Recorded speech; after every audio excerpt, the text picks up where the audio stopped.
আসসালামু আলাইকুম ভিউয়ার্স, দেখতে পাচ্ছেন আমার ছোট্ট একটি মুরগির খামার। এই দেখেন মুরগির ঘর।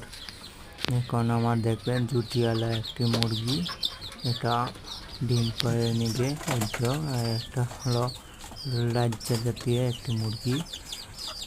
এবং দেখাচ্ছে আর একটি আমার এটা ডিম পেয়েছে আজকে একটি, এবং এটা ডিম পারছে না, আগামীকাল পারতে পারে। এটা ডিম পেয়েছে এবং দেখেন চাও চাও আমার এখানে 42 দিনের চাও এখানে।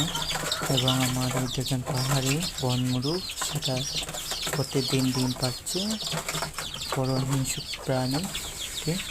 এবং এটার ওয়েট আছে 1 কেজির মতো, এবং কত কম আর কি। এই দেখেন আর কি আমার 40 দিনের চাও, 42 দিনের চাও। এটা খুবই সুন্দর হয়েছে চাউ গুনটা, 42 দিনের চাও। সাদা